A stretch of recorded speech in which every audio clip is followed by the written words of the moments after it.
Hello friends, मैं आरती यादव आपके अपने YouTube channel biology with Aarti Yadav में आप सभी लोगों का हार्दिक अभिनंदन करती हूँ और इसी के साथ साथ आप सभी को हमारा नमस्कार। तो आज हम आपके लिए बायोलॉजी की जो शाम को क्लास हमारी चलती है उसमें हम आपको एनिमल किंगडम टॉपिक इस टाइम कराएं। आपके एग्जाम्स के लिए ये topic very very important topic है, क्योंकि यहाँ से आपके एग्जाम में क्वेश्चन पूछे जाते हैं और पूछे भी गए हैं। जैसे आपका सीपी नेट एग्जाम है, उसमें आपके सीपी नेट 2018 में इससे कम से कम 7-8 क्वेश्चन पूछे गए थे, तो आगे भी आपसे पूछे जा सकते। 2-3 क्वेश्चन तो पक्का ये किसी भी एग्जाम की तैयारी आप कर रहे हो, 2-3 क्वेश्चन आपको एग्जाम में जरूर इस टॉपिक से मिलेंगे। किस टॉपिक से? एनिमल किंगडम से, जंतु जगत से। तो ये टॉपिक आपको बहुत ही अच्छी तरीके से आना चाहिए, क्योंकि एग्जाम में कहीं से भी क्वेश्चन पूछ लिया जा सकता है आपसे।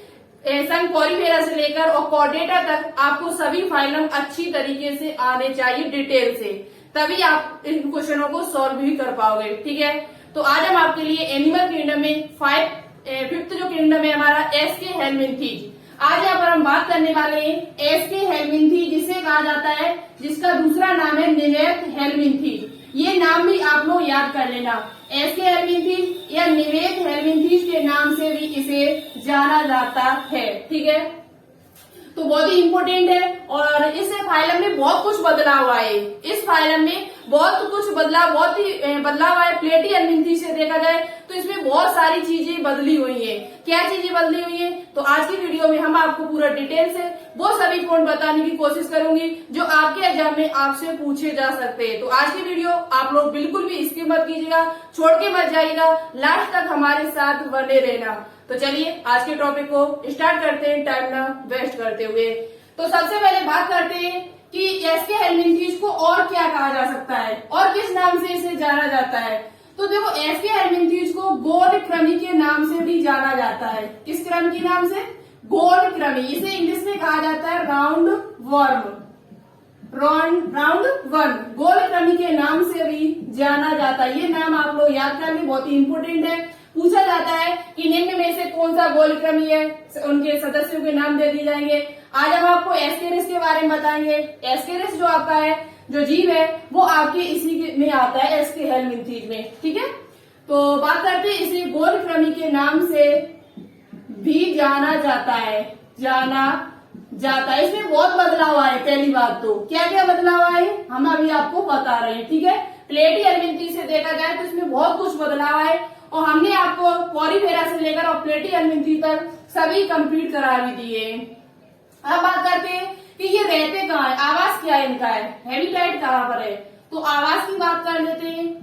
आवास, तो देखो इनका जो हैबिटेट है, हैबिटेट जो इनका है वो कहाँ कहाँ है। तो ये देखो 3 जगह पर रहते हैं। सबसे पहले जली भी है, स्वच्छ जल में पाए जाते, फ्रेश वाटर में। दूसरी बात, ये स्थली भी है, स्थली भी है। कैसे? स्थलीय। तीसरी बात, ये परजीवी भी है। अब कौन सा परजीवी है, कौन सा स्थलीय है, ये भी हम आपको आगे बताएंगे चल के। ठीक है, तो इनका आवास आप लोग अच्छे से याद कर लेना कि एस्के हेलमिंथीज के अंतर्गत जो भी सदस्य आएंगे वो आपके जली भी होंगे, स्थली भी होंगे और परजीवी भी होंगे। ठीक है, इतनी बात आपको अच्छे से समझ में आ चुकी होगी। अब बात करते हैं कि इनका शरीर संगठन कैसा होता है। तो देखो बात कर लेते हैं शरीर संगठन, इनकी लेवल ऑफ ऑर्गेनाइजेशन। शरीर संगठन इनका कैसा है, कैसे मिलकर बने हुए। तो देखो इनका शरीर संगठन जो इनका होता है वो अंग तंत्र प्रकार का, अंग तंत्र स्तर का होता है। आपको पता है प्लेटी हेलमिंथीज में अंग था, तो अंगों से मिलकर क्या बनते? अंग तंत्र।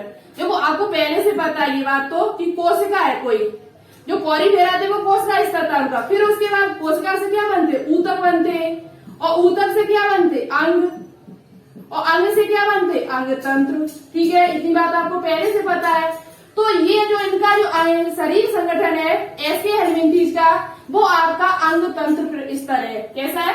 अंग ऑर्गन सिस्टम पाया जाता है इनमें, यानी कि इनमें ऑर्गन सिस्टम पाए जाते हैं। अंग तंत्र स्तर है इनका।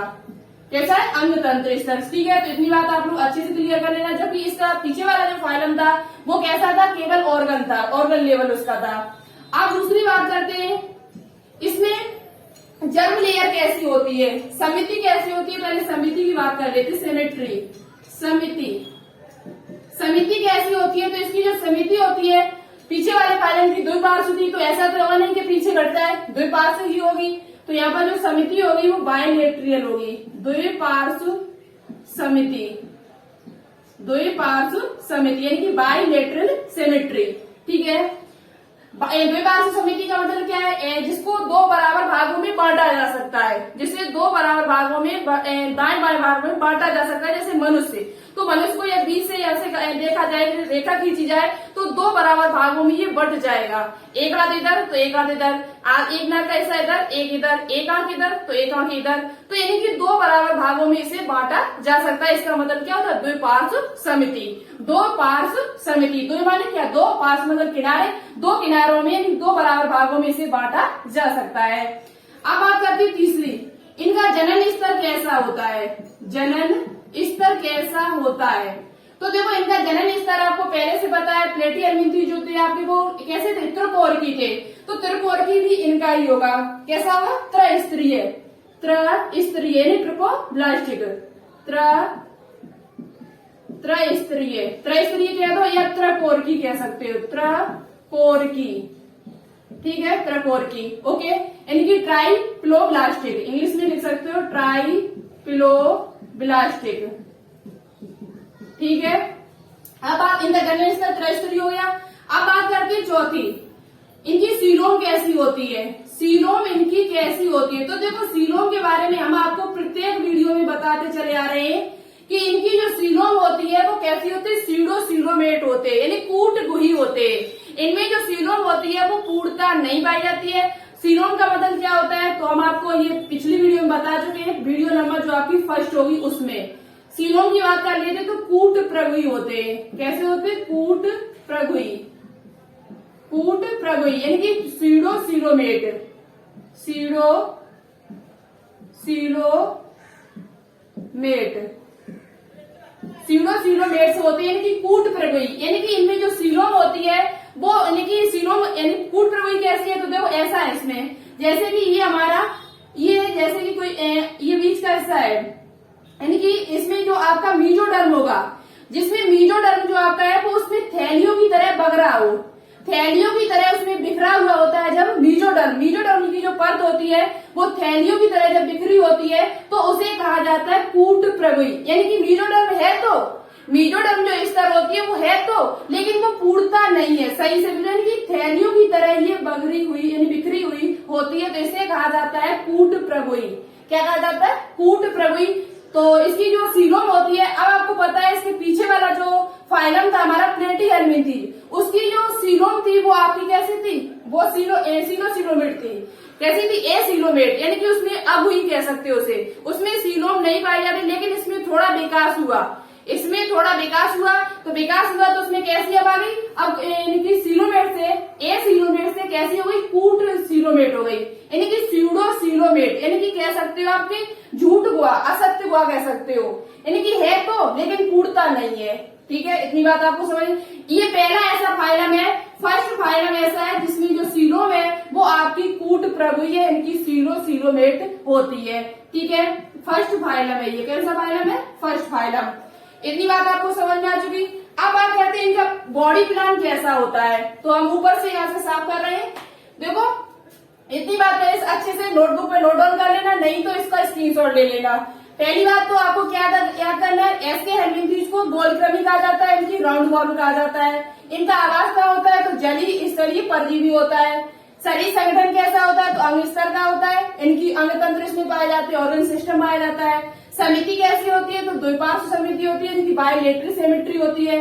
जनन स्तर कैसा होता है, तो त्रस्तरीय होता है, इनकी ट्राइप्लोब्लास्टिक होते हैं, 3 स्तरों से मिलकर बना होता है। 3 स्तर का मतलब क्या यहाँ पर है, तो एक्टोडर्म, मीजोडर्म और एंडोडर्म, एक्टोडर्म, मीजोडर्म और एक्टोडर्म, ये तीनों स्तरों से ये मिलकर बना हुआ होता है। इसका जो भ्रूणीय स्तर होता है वो तीनों स्तरों से मिलकर बना है, एक्टोडर्म, मीजोडर्म और एंडोडर्म, तो इसलिए इसे कहा जाता है त्रिकोरकीय। इसकी सीलोम कैसी होती है, तो फर्स्ट फाइलम ऐसा है जिसकी सीलोम जो है वो सीडो सीलोमेट होती है। कैसी होती है, सीडो सीलोमेट। और पॉलीफेरा से लेकर और प्लेटिहेल्मिन्थी जो भी आपके आते हैं फाइलम, उन सभी में ए सीलोमेट थी। ये सीलोम आप लोग, सीलोम हुई, जनन स्तर हुआ और आपका शरीर संगठन हुआ, ये चीजें आपको मौज जवानी रटा होनी चाहिए। कोई आपसे पूछे तुरंत आंसर, पूछो आंसर, इस प्रकार से याद होनी चाहिए अब, ठीक है। तभी आप एग्जाम अच्छी तरीके से निकाल पाओ, क्योंकि क्वेश्चन जो होते हैं वो इन्हीं में से पूछे जाते हैं, इन्हीं में से बनाए जाते हैं कि निम्न में से किसकी सीलोम आपकी कूट प्रभुई होती है, तो आप बता सकते हो एस के एडमिंथीज की होती है, ठीक है। तो चलिए अब बात करते हैं इनका बॉडी प्लान कैसा होता है। तो देखो बॉडी प्लान में इनमें थोड़ा परिवर्तन हुआ, बॉडी प्लान में इनका थोड़ा परिवर्तन हुआ। इनकी जो बॉडी प्लान है वो ट्यूब विद इन ट्यूब प्रकार की होती है। नलिका के अंदर नलिका कैसे होती है, चलो हम आपको बता रहे हैं आगे। तो ये आप स्क्रीनशॉट ले लें, ठीक है। तो देखो बात करते हैं आगे इनकी बॉडी प्लान कैसा होता है, बॉडी शरीर योजना कैसी होती है, पूरा साफ कर रहे हैं आप लोगों ने शायद नोटबुक पे नोट डाउन कर लिया होगा, और मेरे साथ करते हुए चला करो, जिससे आपकी तैयारी और भी बेहतरीन हो सकती है हमारे हिसाब से। और नहीं करना है तो कोई बात नहीं, आपकी इच्छा है ये। तो शरीर योजना देखते हैं इनका बॉडी प्लान, शरीर योजना, शरीर योजना इनकी बॉडी प्लान। बॉडी प्लान कैसा होता है, तो बॉडी प्लान पहला ऐसा फाइलम है जिसका बॉडी प्लान है जो आपका ट्यूब विद इन ट्यूब। अभी हम आपको बता रहे हैं ट्यूब इन ट्यूब का मतलब क्या है। यहाँ पर ट्यूब विद इन ट्यूब प्रकार का होता है, टाइप का, ठीक है। क्या मतलब है, तो देखो अभी तक आप पढ़ते आ रहे हैं कि प्रत्येक फाइलम में ओनली एक छिद्र पाया जाता था, वो भी मुख, यानी कि मुख ओनली होता था, उनमें एनस नहीं पाई जाती थी, गुदा नहीं होती, यानी कि एक छिद्र होता था, उसी के द्वारा वो भोजन करते थे और उसी के द्वारा वो अपशिष्ट पदार्थ बाहर निकालते थे। लेकिन एसके एडमिंथीज में थोड़ा विकास हुआ, उसमें क्या हुआ कि इनमें जो नलिका है, जो बॉडी योजना, जो शरीर योजना है, बॉडी प्लान है, वो ट्यूब विद इन ट्यूब प्रकार का है। कैसे, देखो इनमें क्या होगा, इनकी ऊपर की तरफ मुख होगा और नीचे की तरफ जो आपकी एनस होगी वो भी पाई जाएगी, यानी कि इनमें मुख भी पाया जाएगा और मुख के साथ साथ इनमें एनस भी पाई जाएगी, यानी कि दोनों चीजें, मतलब कि इनमें पाचन तंत्र है वो पूर्ण होगा, पाचन तंत्र है, यानी कि आहार नाल जो आपकी है, आहार नाल जो एलिमेंट्री जो केनाल है वो इनमें पूर्णता पाई जाती है, तभी इनको कहा जाता है tube with in tube type, tube with in tube type. मतलब कि इनमें मुख भी होगा और एनस भी होगी, मतलब इनका जो आहार नाल है वो कंप्लीट होगा। कैसा होगा, आहार नाल है जो आहार नाल इनकी कैसी होगी, पूर्णता होगी, यानी कंप्लीट होगी, आहार नाल पूर्ण होगी, ठीक है। आहार नाल है उनकी कैसी होगी, पूर्ण होगी, यानी एलिमेंट्री जो केनाल है उनकी पूर्णता सही से होगी, इनमें मुख भी होगा और एनस भी होगी, ठीक है। इसलिए इनको कहा जाता है tube with in tube type, okay. इनका बॉडी प्लान आप लोग याद कर लेना, ये पहला फाइलम ऐसा है जिसमें बॉडी प्लान जो आपका है वो कैसा है, tube with in tube type का होता है, और इनमें मुख और एनएस दोनों ही पाए जाते हैं, तो इसलिए इनका जो आहार नाल है, आहार नाल जो होती है इनकी पूर्णता पाई जाती है, इनमें आहार नाल जो होती है वो कैसी होती है, पूर्णता पाई जाती है। अब बात करते हैं आगे, ठीक है। तो देखो इतनी बात आपको समझ में आ चुकी है कि शरीर योजना जो इनकी होती है वो कैसी होती है, tube with in tube type की होती है, यानी कि इनमें आहार नाल जो होती है वो पूर्ण होती है, आहार नाल जो होती है वो कैसी होती है, पूर्ण होती है। एक पॉइंट यहाँ पर और इम्पोर्टेंट है, बहुत ही ज्यादा इम्पोर्टेंट है, वेरी वेरी इम्पोर्टेंट। इनमें जो फेरिंग्स होती है वो किसकी बनी होती है, पेशियों की बनी होती है। फेरिंग्स जो होती है, फेरिंग्स जो होती है वो किसकी बनी होती है, पेशी से मिलकर बनी, मस्क्यूलर होती है, यानी कि पेशियों से मिलकर बनी होती है, पेशियों से बनी होती है। इनकी जो फेरिंग्स होती है यहाँ पर वो किससे बनी होती है, पेशियों से बनी होती है। ये पॉइंट आप लोग अच्छे से याद कर लें, क्योंकि ये पूछा जाता है एग्जाम में कि इनकी जो फेरिंग्स है वो किसकी बनी होती है, तो फेरिंग्स जो इनकी होती है वो किसकी बनी होती है, पेशियों से बनी होती है। यहाँ पर देखो, अब इसके बाद हम यहाँ पर इनकी बात करते हैं, इनकी निषेचन की, किसकी बात करते हैं, निषेचन की, ठीक है।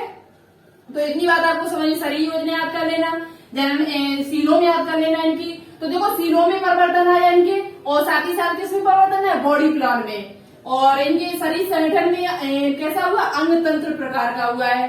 तो इनके उदाहरण क्या क्या है वो भी अभी हम डिस्कस करेंगे, एक जीव का आपको फिगर भी आपको दिखाएंगे, ठीक है। तो सबसे पहले बात कर लेते हैं इनमें जनन कैसे होता है, जनन की बात कर लेते हैं, ठीक है। तो देखो पहली बात तो ये है कि ये जो होती है वो आपके एक लिंगाश्रायी होती है। आपको फिगर यहाँ पर दिख जाएगा, और नहीं दिखाई दे रहा हो तो आपको ये फिगर दिखाई दे रहा होगा। देखो इनमें क्या होता है, ये एक लिंगाश्रायी होते हैं। ये आपको एस्केरिस का फिगर दिखाई दे रहा होगा यहाँ पर। ये इसका जो है जो लंबा दिखाई दे रहा है भाग, ये क्या है आपका फीमेल है।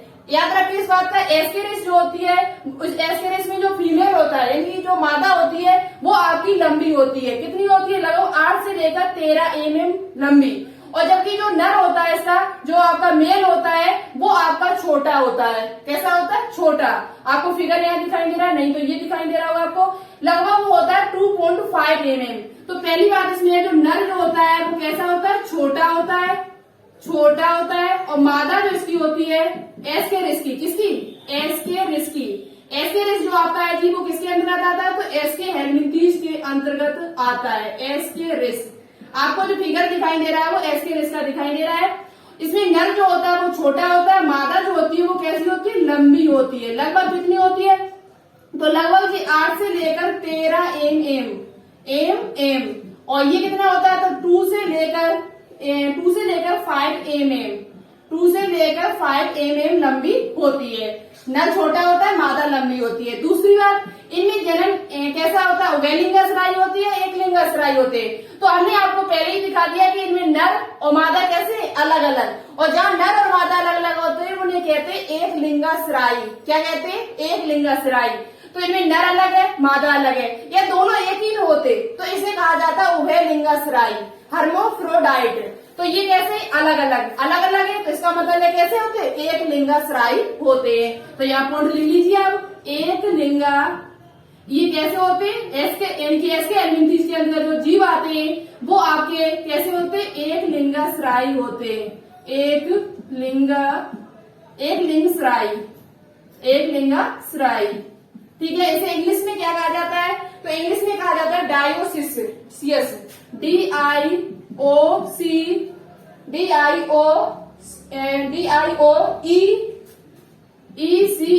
DIOCIOUS, dioecious. एक लिंगाश्रायी को क्या कहा जाता है, डायोसियस कहा जाता है, जबकि उभय लिंगाश्रायी को हर्माफ्रोडाइट कहा जाता है, हर्माफ्रोडाइट। तो ये उभय लिंगाश्रायी नहीं होते, पहली बात तो। जबकि पीछे वाले जो फाइलम थे आपके वो सभी कैसे थे, उभय लिंगाश्रायी। उनका जो नर और मादा जो था वो एक ही में था, लेकिन यहाँ थोड़ा बदलाव हुआ। देखो क्या हुआ, यहाँ पर बदलाव आया, चेंजिंग आई, थोड़ा एडवांस हुए ये। इनमें जो नर और मादा होते हैं वो कैसे होते, अलग अलग होते हैं। कैसे होते, अलग अलग होते हैं, इसलिए इनको क्या कहा जाता है, एक लिंगाश्रायी कहा जाता है। इतनी बात आपको समझ में आ चुकी होगी। अब आपको देखो फिगर में दिखाई दे रहा होगा एस्केरिस का जो ऊपर होता है वो माउथ होता है। ऊपर जो आपका होता है वो क्या होता है, माउथ होता है। और उसके जस्ट नीचे क्या होती है, इंस्टाइन यानी कि आंख होती है। फिगर में आपको यहाँ पर भी दिख रहा होगा, ठीक है। और साथ ही साथ इसमें एक होता है जेनिटल पोर होता है जो मादा में पाया जाता है। एनस जो होती है वो आपकी इधर होती है, नीचे साइड में। इसकी मेल की एनस आपको इधर दिखाई दे रही होगी, टेस्टी है ये, दृष्टा जिसे कहते हैं। और साथ ही साथ आपको क्या देखना है इसमें, इतनी बात आपको समझ में आ चुकी होगी, ठीक है। जेनिटल पोर इसका यहाँ पाया जाता है एनस में। जो मेल होता है उसका जेनिटल जो पोर होता है, जनन छिद्र जो होता है वो कहाँ होता है, एनस के पास में होता है। जबकि मादा में जो होता है वो यहाँ पर बीच में आपको दिखाई दे रहा होगा, ठीक है। इतनी बात आपको अच्छे से समझ में। माउथ कहाँ होता है, तो माउथ ऊपर होता है, और नर और मादा जो होते हैं वो अलग अलग होते हैं।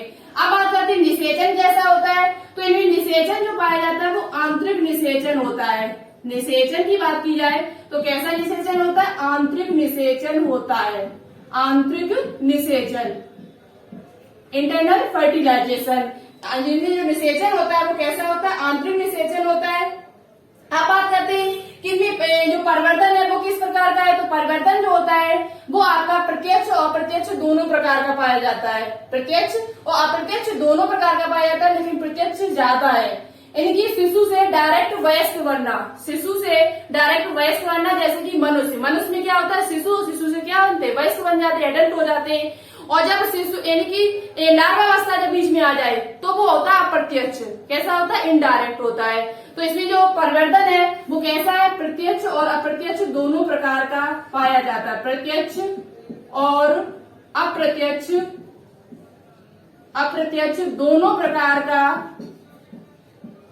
प्रकार का परिवर्तन होता है, डेवलपमेंट। परिवर्तन होता है। अभी हम आपको इसके उदाहरण बताएंगे बहुत ही अच्छी तरीके से। आगे के जो पॉइंट है बहुत ही इंपोर्टेंट पॉइंट है, ठीक है। अब बात करते हैं इनका उत्सर्जन कैसा होता है। तो देखो उत्सर्जन का जो पॉइंट है ये पॉइंट आपके लिए वेरी वेरी इंपोर्टेंट है। उत्सर्जन का बात यानी इनमें उत्सर्जन किसके द्वारा होता है? उत्सर्जन। उत्सर्जन की जो क्रिया है वो किसके द्वारा होती है? तो देखो इनमें एक H प्रकार की कोशिका पाई जाती है। आपको फिगर दिखाएंगे वो तो आप एस्केरिस का देख लिया होगा। आपको एक फिगर यहाँ पर बना रहे इसका एस्केरिस का, देखना ये एस्केरिस मानक ही है, ये एस्केरिस है कुछ इस प्रकार से। तो इसमें क्या होता है, इसमें जो उत्सर्जन की जो नलिका होती है यानी कि जो कोशिका होती है वो आपके H के आकार की होती है। किसके आकार की होती है? H के आकार की। पूछा जाता है कि एसके हेलमिंथेज में जो उत्सर्जन की जो कोशिका है जिसे कहा जाता है रेनेट कोशिका, H के आकार की होती है। ये किसके आकार की होती है? H आकार की कोशिका पाई जाती है जिसे कहा जाता है रेनेट कोशिका। तो आपसे पूछा जा सकता है यानी कि इसमें उत्सर्जन की क्रिया है वो किसके द्वारा होती है? तो उत्सर्जन की क्रिया एक H के आकार की जो आपकी इधर होती है जी यहाँ पर, और यहीं पर आपका क्या होता है? माउथ होता है, और माउथ के जस्ट नीचे आपकी फेरिंग्स होती है जो आपकी किससे बनी होती है? पेशी की बनी होती है। किससे बनी होती है? पेशी से बनी होती है। तो पेशी इसके नीचे एक आपका पाई जाती है H प्रकार की एक कोशिका पाई जाती है जिसे कहा जाता है H आकार की कोशिका, जिसे कहा जाता है रेनेट कोशिका, जो आपके उत्सर्जन में सहायक होती है। तो आपसे पूछा जा सकता है कि उत्सर्जन में कौन सी कोशिका सहायक है? तो उत्सर्जन में जो सहायक कोशिका है वो रेनेट कोशिका जो H आकार की होती है। जबकि प्लेटी हेलमिंथेज की बात कर ली जाए तो प्लेटी हेलमिंथेज में आपकी कौन सी थी? ज्वाला कोशिका। कौन सी कोशिका थी? ज्वाला कोशिका, जिसे फ्लेम सेल कहा जाता था। कौन सी सेल कहा जाता था? Flame cell. ठीक है, इतनी बात आपको समझ में आ चुकी होगी। अब बात करते हैं इनमें क्या होता है। तो इसमें उत्सर्जन पता चल गया। उसके बाद बात करते हैं इनमें क्या, इनमें रक्त परिवहन तंत्र और श्वसन तंत्र नहीं पाया जाता है। तो इतनी चीज आपको समझ में आ चुकी होगी। इनमें उत्सर्जन किस प्रकार का होता है? तो H आकार का, यानी उत्सर्जन की क्रिया जो होती है कोशिका पाई जाती है जिसका नाम है रेनेट कोशिका। अब बात करते हैं क्या इनमें उत्सर्जन तंत्र परिवहन तंत्र, परिसंचरण तंत्र और श्वसन तंत्र पाया जाता है। तो इनमें श्वसन तंत्र और परिसंचरण तंत्र नहीं पाया जाता है। इनमें श्वसन तंत्र और परिसंचरण तंत्र जो होता है वो नहीं पाया जाता है। तो आप यहाँ पर लिख लीजिए कौन? रक्त परिवहन तंत्र, रक्त परिवहन तंत्र और श्वसन तंत्र,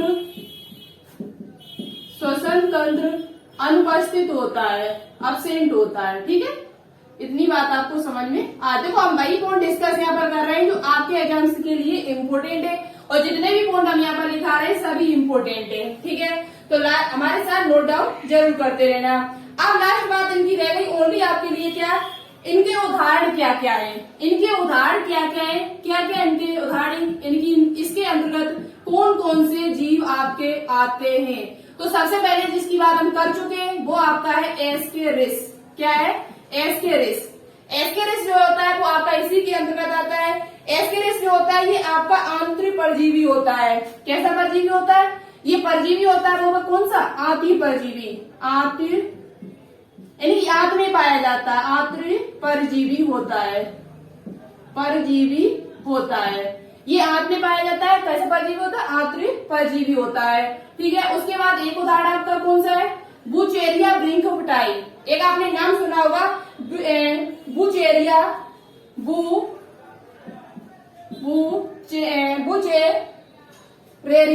बुचेरेरिया।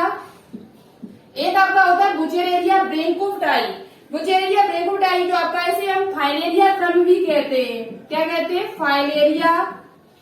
फाइलेरिया क्रम के नाम से जाना जाता है। और इसके बारे में आपको पता होगा, ये जो आपका जीव होता है ये हाथी पांव, इसे फील पांव कहते हैं। एक रोग होता है जिसे कहा जाता है फील पांव। आपने देखा होगा हाथी पांव, लोग जो कुछ मनुष्य के आप पैर देखे होंगे वो बहुत बहुत नीचे मोटे से होते हैं, तो उसे कहा जाता है हाथी पांव। क्या कहा जाता है? हाथी पांव या फील पांव या हाथी पांव। हाथी पांव रोग उत्पन्न करता है, ये रोग उत्पन्न करता है। ठीक है, तो आपसे ये क्वेश्चन पूछा जा सकता है कि उसका नाम क्या है? पूरा नाम है बुचेरेरिया ब्रिंकोप्टाई। बुचेरेलिया ब्रैंकोपिटाई नाम का एक जीव होता है, सदस्य इसका है, जिससे क्या होता है, फील पाँव या हाथी पाँव रोग उत्पन्न होता है, जिसमें मनुष्य में। इसे फाइलेरिया कृमि के नाम से भी जाना जाता है। ठीक है, इसका दूसरा नाम है, हाथी पाँव का दूसरा नाम है फाइलेरियासिस। इसका दूसरा नाम है आपका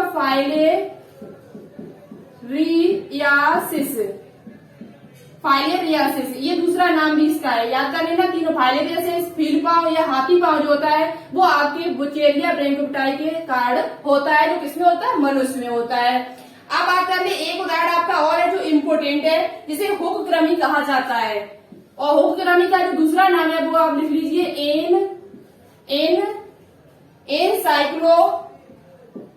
एनसाइक्लो। देखो नाम है वो बड़े बड़े गलत हो जाएंगे तो आपको ही प्रॉब्लम होगी। एनसाइक्लोस्टोमा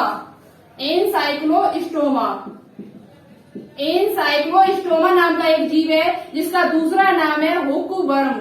हुकवर्म का ये वैज्ञानिक नाम है। अभी आपको थोड़ा सा समझ में ना आए तो इसके जब हम एमसीक्यू कराएंगे तो आपको ये सभी चीजें बिल्कुल एकदम क्लियर हो जाएंगी, पानी पानी। ठीक है, तो आप लोग याद कर लें। उदाहरण क्या है, एस्केरिस, जिसे कहा जाता है आंतरिक परजीवी कहा जाता है, हाथ में पाया जाता है हमारे मनुष्य के। बुचेरेलिया ब्रैंकोपिटाई, जिसे फाइलेरिया कृमि कहा जाता है। तीसरा आपका है एनसाइक्लोस्टोमा, जिसे कहा जाता है हुक कृमि। यानी कि हुकवर्म के नाम से भी इसे जाना जाता है। अब बात करते हैं इसकी जो आपका फाइलेरिया, यहाँ पर एक चीज और याद कर लेना कि जो आपका हाथी पाँव, ये जो बुचेरेलिया ब्रैंकोपिटाई है, इसे लेकर कौन आता है, इसका भाग कौन है, तो इसका एक मच्छर आता है। एक मच्छर का नाम है क्यूलेक्स मच्छर। किस मच्छर के कारण आता है, तो क्यूलेक्स मच्छर इसको लेकर आता है। कौन सा मच्छर, क्यूलेक्स मच्छर इसे लेकर आता है, किसे, बुचेरिया ब्रैंकोपिटाई। और ये मनुष्य को काटता है तो मनुष्य में कौन सा रोग उत्पन्न हो जाता है, हाथी पाँव रोग उत्पन्न हो जाता है। ठीक है, इतनी बात आपके अच्छे से समझ में आ जाए। इसका भाग कौन है, आपका क्यूलेक्स मच्छर होता है। एक उदाहरण आपका और बच गया है, आपका एस्केरिस लुम्ब्रिकाइडस। एक उदाहरण आपका और है एस्केरिस। वैसे आपको बस ये 3 याद करने हैं, ये चौथा जो आपको हम आपको बता देते, एस्केरिस लुम्ब्रिकाइडस। ये जो आपका है वो भी आपका किसके अंतर्गत आता है, एस्के हेलमिंथ्स के अंतर्गत आता है। ये मानव की आंत का परजीवी है, बच्चों में अधिक पाया जाता है।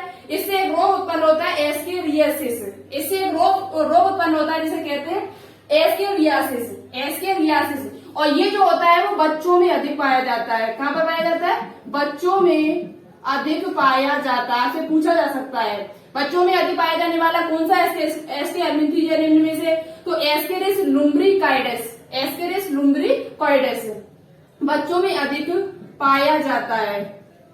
मनुष्य में, वैसे तो मनुष्य में पाया जाता है, मनुष्य की आंत में पाया जाता है, हाथी परजीवी है, लेकिन उसमें भी देखा जाए तो बच्चों में ये बहुत ज्यादा पाया जाता है। तो ये आपके कुछ प्रमुख उदाहरण थे जो हमने आपको बताई है। और आपका ये फाइलम फिनिश होता है यहीं पर, क्योंकि ज्यादा कुछ विशेष नहीं था इसमें। आपको सिर्फ शुरुआत की जो चीज हमने आपको बताई, जनन स्तर कैसा होता है, शरीर संगठन कैसा होता है, ये चीज आपको अच्छे से याद कर लेनी है, क्योंकि यहाँ से आपके एग्जाम में क्वेश्चन पूछे जाते हैं। और शेष चीज आपको ये याद कर लेनी है कि इसमें नर मादा कैसा होता है, एक लिंगाश्रायी होती है, द्विलिंगाश्रायी होते हैं, अभिलिंगाश्रायी होते हैं। तो एक लिंगाश्रायी होते हैं, नर मादा अलग अलग होते हैं। नर इसका जो होता है वो छोटा होता है, मादा जो होती है वो बड़ी होती है। उत्सर्जन किसके द्वारा होता है, तो एक कोशिका पाई जाती है एच आकार की, जिसे कहा जाता है रेनेट कोशिका। ठीक है, इतनी बात आपको समझ में आ चुकी होगी। रक्त परिवहन तंत्र और श्वसन तंत्र इसमें नहीं पाया जाता है। उदाहरण क्या क्या है, तो एस्केरिस हुआ, बुचेरेलिया ब्रैंकोपिटाई हुआ, एनसाइक्लोस्टोमा हुआ, जिसे हुकवर्म के नाम से जाना जाता है। इसे क्या कहा जाता है, हुक कृमि। आपसे पूछा जा सकता है निम्न में से हुक कृमि कौन सा है, तो एनसाइक्लोस्टोमा। और चौथा आता है एस्केरिस लुम्ब्रिकाइडस, जो बच्चों में अधिक पाया जाता है। तो आज का फाइलम आपका यहीं पर कंप्लीट हुआ। नेक्स्ट फाइलम आपका आएगा Annelida. Phylum Annelida very important phylum है, यहाँ से आपके एग्जाम में क्वेश्चन पूछे जाते हैं। और इसमें एक बात और है कि इसमें खंड नहीं पाए जाते। एस्के हेलमिंथ्स में ये खंड विहीन होता है। आपसे पूछा जा सकता है क्या एस्के हेलमिंथ्स में खंड पाए जाते, इनके खंड किए जा सकते, तो इनके खंड नहीं है, ये खंड विहीन होता है। आगे वाला जो आएगा वो आपका खंड होगा उसमें, किसमें, एनिलिडा में। उसके बारे में हम नेक्स्ट वीडियो में बात भी करेंगे। तो आज की वीडियो आपको कैसी लगी, कितना समझ में आया, समझ में जो चीज ना आई हो वो आप कमेंट बॉक्स में कमेंट करके पूछ सकते हो। आज के क्वेश्चन है आपके लिए आपको बताना होगा एसके एलिमेंट्रीज में जनन स्तर कैसा होता है, सीरोम कैसी होती है, शरीर संगठन कैसा होता है और उत्सर्जन किसके द्वारा होता है, उसकी कोशिका किसके आकार की होती है। ये सभी क्वेश्चंस आपको कमेंट बॉक्स में कमेंट करके बताने होंगे। वीडियो अच्छी लगी हो, कुछ सीखने को मिला हो और समझ में आया हो आपके, तो प्लीज इस वीडियो को एक बार लाइक जरूर करें। आपके लाइक से ही हमको एनर्जी मिलती है, मोटिवेशन मिलता है। और ज्यादा से ज्यादा वीडियो को शेयर करें। शेयर करोगे, हमने आपसे कहा था कि आप लोग शेयर करोगे तो आपको फिजिक्स की वीडियो जल्द ही मिलेगी।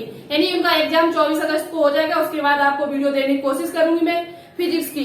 तो आप लोग शेयर ज्यादा से ज्यादा कीजिए, तो आपका हो सकता है 24 अगस्त यानी 25 अगस्त को आपको फिजिक्स की वीडियो मिल जाए। ठीक है, तो वीडियो कैसी लगी कमेंट बॉक्स में कमेंट करके जरूर बताएं। यदि आप न्यू जुड़ रहे हो तो इस चैनल को एक बार सब्सक्राइब करें और ज्यादा से ज्यादा अपने दोस्तों के साथ शेयर करें, और वो भी उन दोस्तों के साथ जो आपकी मेडिकल लाइन की इसकी तैयारी कर रहे हो, मेडिकल एग्जाम की तैयारी कर रहे हैं, उन्हीं स्टूडेंट्स को ये वीडियो शेयर करना आप लोग। ठीक है, तो चलिए आज के लिए इतना ही रखते हैं, मिलते हैं फिर नेक्स्ट वीडियो में नए टॉपिक के साथ। ओके, थैंक्स, जय हिंद, जय भारत।